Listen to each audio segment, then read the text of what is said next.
Hello. Hello. Thank you so much for joining us for Jesse and Melva Live. We are so excited that you are here with us. And we're so excited because this is our third part of our three-part series called The Fundamentals of Success in Love, Marriage, and Life. Actually, there's a whole lot. Um, well, we pulled out three that we thought would be three treasures to focus on, just to have a way of looking at the foundation of important relationships in your life, especially the relationships, love and marriage. Well, there's also family relationships, there's also work relationships, and there's also friendships. So the three fundamentals that we have been sharing is something we're very excited about. So far, we have shared two. So here's what we're going to cover. Uh, we're going to cover the third fundamental of success in love, marriage, and life. We're going to answer questions. Now, we're going to answer questions if we have enough time, because you can still ask questions even after the show, Right. and we'll be happy to answer them, because we also do a weekly column where we answer questions that people have about love, marriage, and life. Jesse's going to take you through a guided imagery, and then we're going to offer a complimentary consultation at the end to support people who want to dig just a little bit deeper in implementing these three fundamentals in their relationship. So let's get started. All right. Okay, so far, let's do a review of the two fundamentals that we already covered. The first fundamental was safety.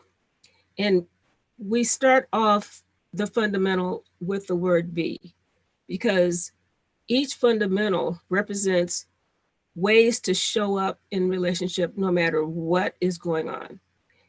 So the first fundamental that we focused on is it's important to be safe. Right. It's important to be a source of safety, because if you want peace in your relationship, if you want to shift gears because you're not having peace in the moment, neither one of you are feeling safe.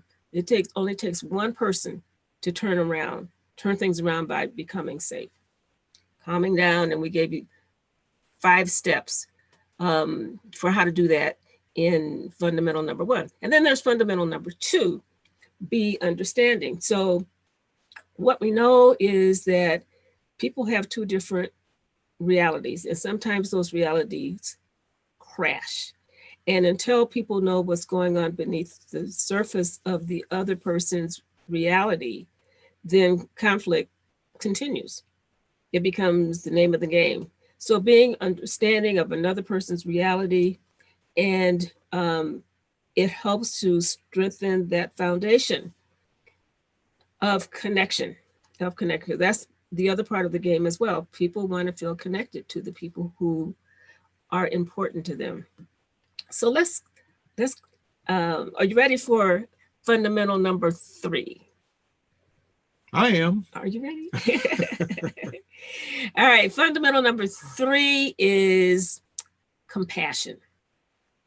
Now, we have a certain belief system, and there's also a theory about this fundamental, just like the other two.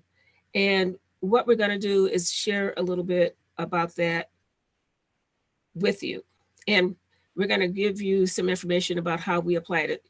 We've been doing like an ongoing story, not just of the two of us, but of our family, and how we use these fundamentals in our family life when we came together as a family, and how we figured out how to be a family and to support each other and do all these things that we're talking about in these fundamentals. So let's talk a little bit about compassion. What is it? I like the quote by the Dalai Lama. He has a lot of quotes that I like. He says, if you want others to be happy, practice compassion. He says, if you want to be happy, practice compassion. Now, what does he mean by that, Jesse? Well, what he means by that is the ability to look beyond oneself, especially when we get triggered, and uh, to make your best effort at understanding what the other person is experiencing, what they want, what they need, and how we can tune into them in a way that causes us to have a deeper connection with each other as opposed to be fighting with each other. Yeah, yes. And what I would add to that is that it's a mindset and a skill set, just like the other two. A mindset in terms of how we think about what's going on, how we think about ourselves, and how we think about the other person. So being compassionate means that, who was that used to say all the time? Oh, it was Bill Clinton. He used to say all the time, I can feel your pain. Well, actually, that is an important aspect of Right. compassion, because just like people have two different realities of their perception of the world, their experience of the world, they also have different realities about their pain. So what's painful for me may or may not be Painful painful for me. for you. And there's a lot of studies about this. And um, part of the theory that we practice in our personal lives and in our professional lives talks about the importance of having compassion, because there are a lot of people in pain. There are a lot of people who are living lives of quiet desperation, especially when they're not feeling connected to the people that they love, the people that they care about. And they could be in a long term, supposedly happy relationship. And maybe there's a lot that's going really well. But then when people don't feel that the people that they care about have compassion for them, especially when they're feeling vulnerable, it causes a lot of problems. And many times the pain that people are feeling uh, goes back further than just the here and now situation. Some people have lived with this pain and discomfort for a long time, and they are really wanting and needing someone to understand Mm-hmm. what they're feeling, what they're going through, and that helps them to heal and move beyond that. Yes, and the person who's being compassionate, it gives them an opportunity to grow, That's true. because our brains are not wired to be compassionate. Our brains are wired to survive. Our brains are wired to go into fight, flee, freeze, play dead, hide, all that kind of stuff. And so if there's the slightest threat to a feeling of connection to the people that we care about, then we're wired to automatically go into defensive mode. Now, here's the thing, just like we're wired to go into a defense when we get triggered or when that connection is ruptured and what have you, we can learn how to wire our brains to become compassionate. Because when we're in defensive mode, it's so easy to be mean. It's easy to be critical. It's easy to be judgmental. It's easy to do the silent treatment. It is more difficult to do something different that's going to support the relationship and support turning things around. And it takes practice. So being compassionate means tapping into the hidden treasure that's already in there, because all of us have these qualities within us and they're just dormant.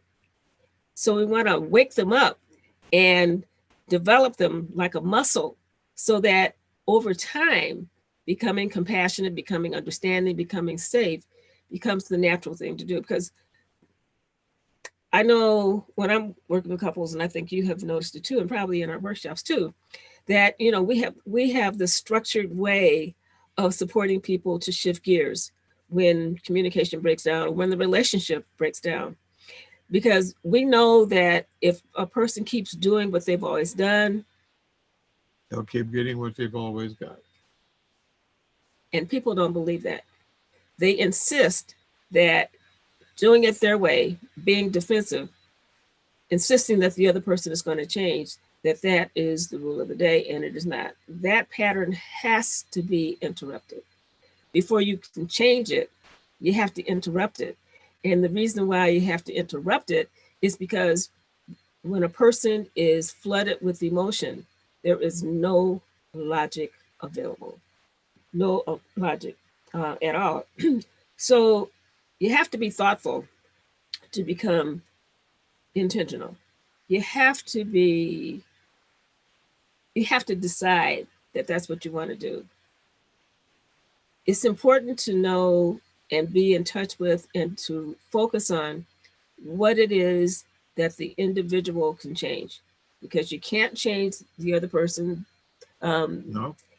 pushing your buttons, because many times people will step on a landline, so to speak, a person's button or a person's trigger and not even know it. Mm-hmm. So you can't change it. Maybe when you have a conversation about it, a deep conversation about it, maybe something will happen. But in the beginning, you can't change that this person is who they are. And there will be times that they will push your buttons.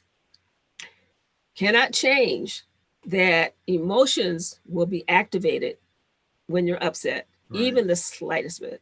And when the emotions take over and you're flooded with emotion, then your mindset becomes a mindset of survival. And your actions or your reactions are in alignment with that. Right. So it takes time and practice to figure out what to do differently. Now, we're giving you some ideas about what to do differently.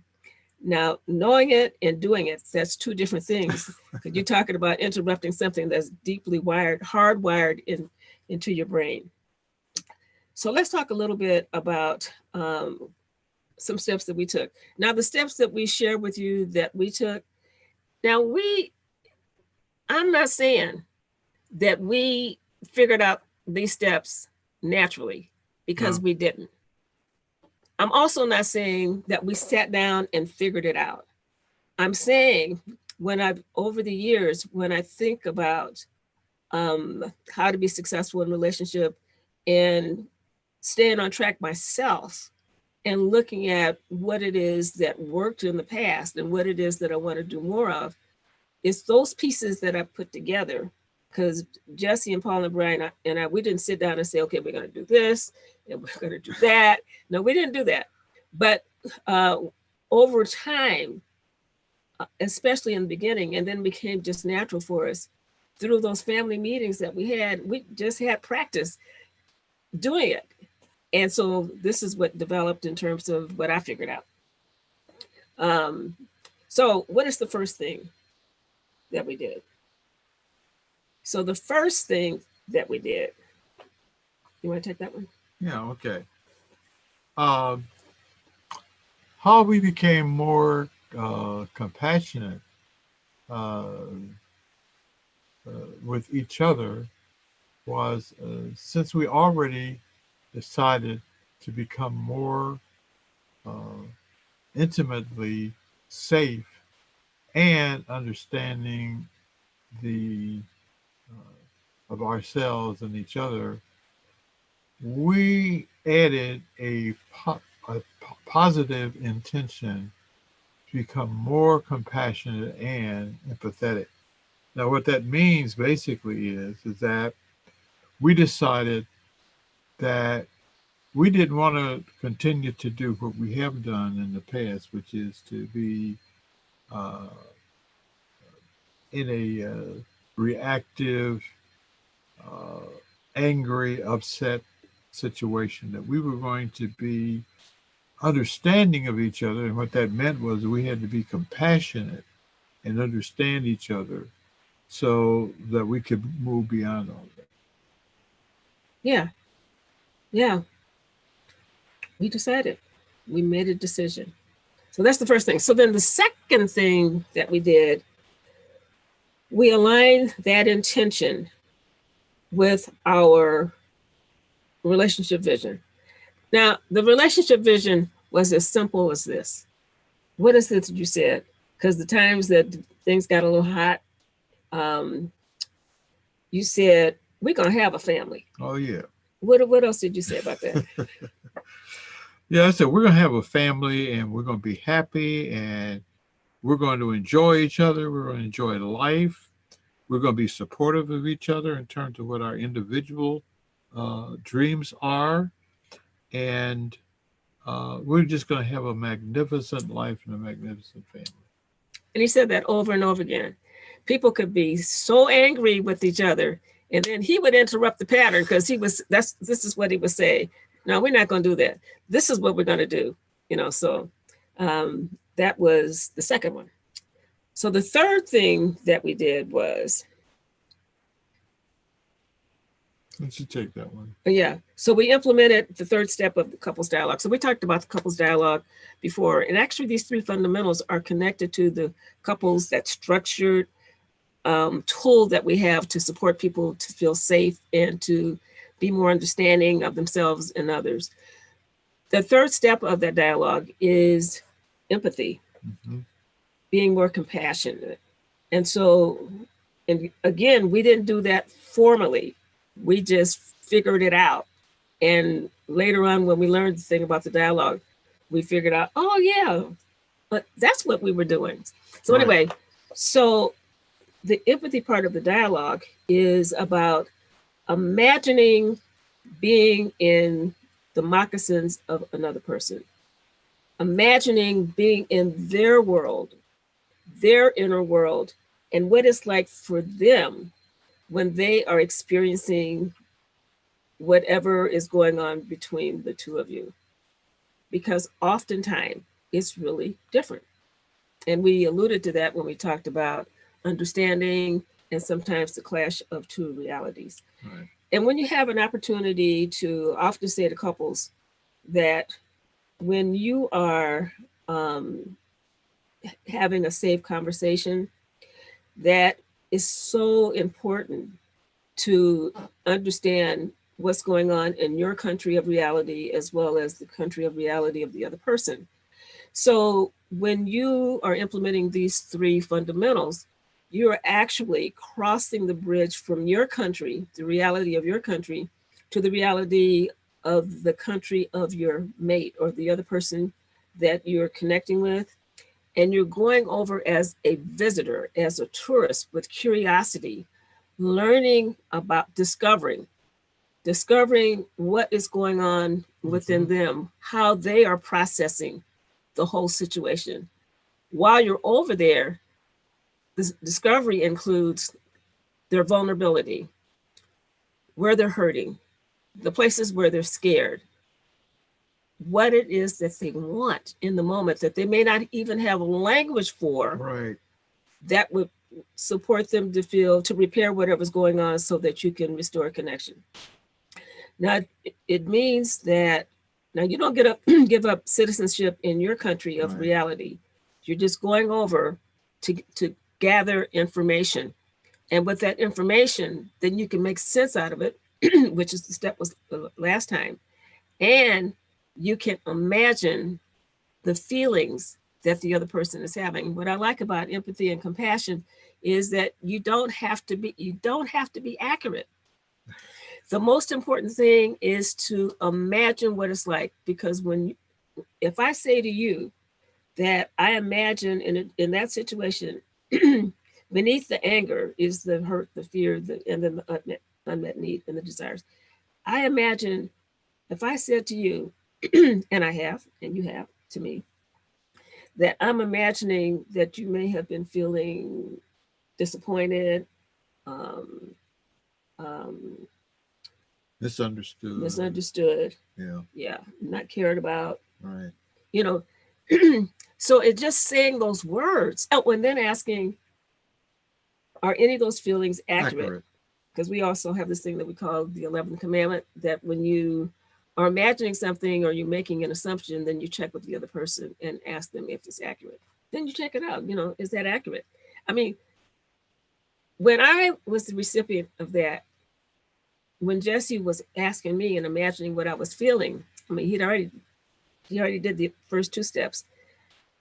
I have to tell you how touched I was when he did that. And then when he asked, are there other feelings? It's like, wow, I get to say even more about my experience and it's not interrupted. I mean, he's totally present and he's there with me. So when you can do that with each other, it helps to strengthen the bond and it helps to repair any disconnect that you've had much faster. Okay, I'm going to I'm going on too much before we run out of time. Okay, and then the next one, the fourth one that we did, um, and again we didn't know we were doing that. I just figured it out later on. We added this fundamental during our weekly family meetings and beyond, of sharing and listening to each other. I mean, it just became a natural way of life. We didn't just do it with each other. We noticed that we were doing it in other situations as well. Right. And there's a long story about something that happened at work that was just blew my mind just in terms of doing just this. But we don't have time for that today. And the last thing that we did was, the fourth thing that we did we did, implemented during our family meetings. And then the fifth thing that we did, we took it out into the world. And that's what happens. I mean, it becomes a ritual, then it becomes a habit, and then it becomes a way of life, because by then it is hardwired in your brain. So the other way is not gone, it's still there, but it's the muscle has atrophied. When you do these three fundamentals over and over again, you build a muscle, and every time you take an action step, then you're building up that muscle. So you have the stronger muscle of being safe, being understanding, and being compassionate, and then the defensive muscle begins to atrophy. It doesn't go away, but it doesn't have as much power. And it feels so much better than the way you have been doing things. So, I mean, you say, okay, now what am I have a choice here. I can either continue to do what I have done in the past and feel bad, or I can change that and experience life in a much better way between me and my partner and me and other people. Yeah. And here's the thing, we're talking about being a certain way, and we know about the law of attraction. And when we first came together, one idea that we paid a whole lot of attention to was like attracts like. And then later on in life, we learned about the law of attraction. I mean, if you become more of who you are, you're going to attract more of that to your life. Is that the law of physics? I don't know what it is, but I know that it works. Okay, so here's the thing. Being more compassionate, plus being more understanding, plus being more compassionate, they are the fundamentals of growth trying to happen in love, marriage, and life. And like I said, there are a whole lot more, but we start with these three. So what we'd like to do is to set the tone for you to have an experience of what we're talking about, of compassion. And so Jesse's going to take you through a short guided imagery to introduce to you a taste of what this could be like for you. All right. So I was going to cue you up here.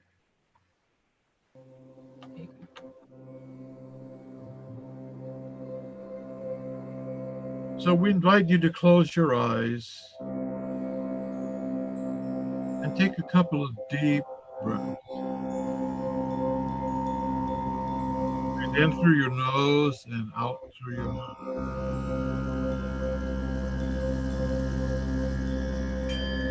Okay, let's try it one more time. Breathe in through your nose and out through your mouth.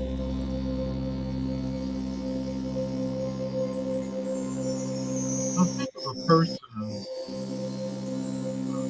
who is important to you and that you really care about.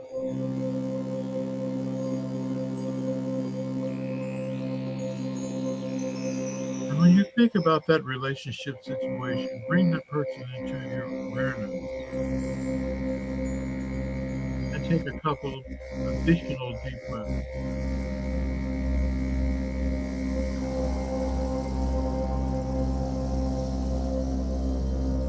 Think about their words, even if they were not expressed in a way that you might have liked when they were trying to communicate something important to them.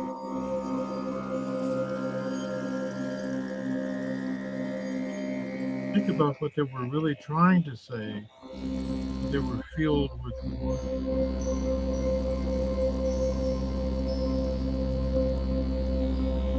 Since one part of compassion is the ability to identify with another person and to imagine what they're experiencing.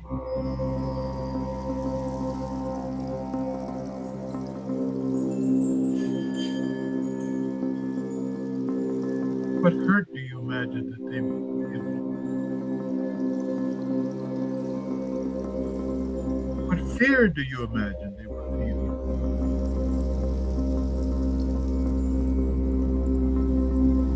You don't have to be completely accurate. Just imagine how you imagine yourself saying to that person, I can now feel how angry you were, or when I didn't feel in the blank,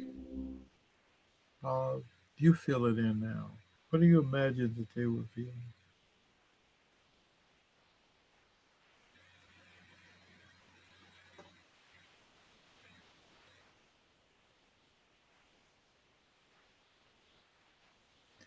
Know that the ability to feel each other's feelings, to make that heartfelt connection on a deep emotional level rather, even when they are feelings that have to do with hurt or unhappiness with each other, is deeply healing.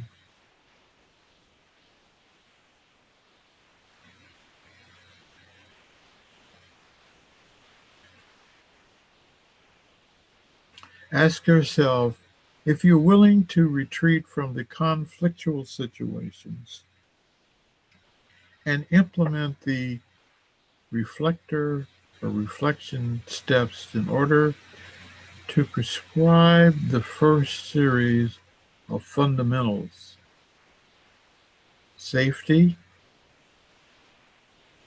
to embrace rather than to resist this person who is before you, in whom your imagination to contribute to another deeper connection. This is what you have control over. Now take one more deep breath and open your eyes.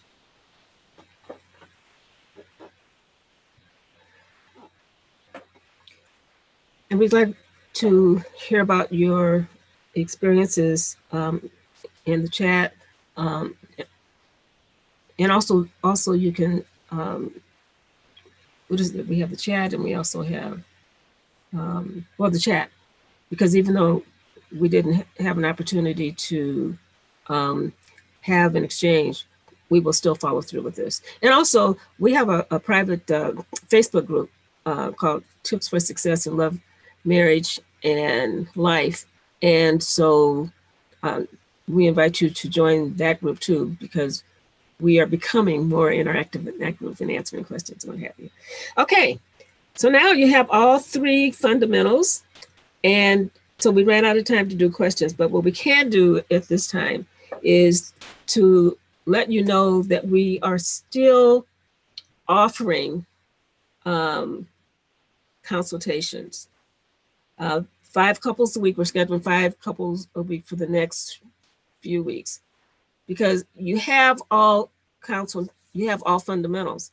The question is, now what do you do? I mean, Jesse and I have been to classes, workshops, trainings. I mean, we've been married forever and we have a lot of information. And one thing about having a lot of good information is that you can probably just recite it off the back of your hand. Is that a phrase? But you could instantly recite it. Now, implementing it, that's a whole different thing because your brain is wired to do what you're doing. No matter how much you tell yourself that you're going to do it, you can tell somebody else because you really understand all the concepts and that kind of thing. So it's important to have a way to implement the changes because your brain is wired to do what you are doing right now. So we're offering the complimentary consultations to support people to take that first step in implementing these fundamentals. So we invite you to take advantage of that, and we would love to set up time with you. The link is going to take you to our page. It's not a scheduler. It's a page where you can just fill in your name and your email address and let us know that you're interested, and we will respond. Thank you so much for joining us for these 3 fundamentals, this 3-part series. We know how powerful these fundamentals are. We know about them personally, and we know about them professionally. Our mission is to support as many couples, as many people as possible to shift out of any way that they're feeling desperation, quiet desperation in their relationship. Because what we see on a day-to-day basis is that people want to have connection. They don't always have the tools to reconnect when things go downhill. Now, our goal is to, or what we look at in terms of our vision, is to support couples to have 5 positive experiences for every frustrating one. I mean, life happens all the time. And if your foundation is strong and you can go through whatever you're facing in partnership, in love, safely, with understanding, and with compassion. And that's what we want for you. Until next time, take care.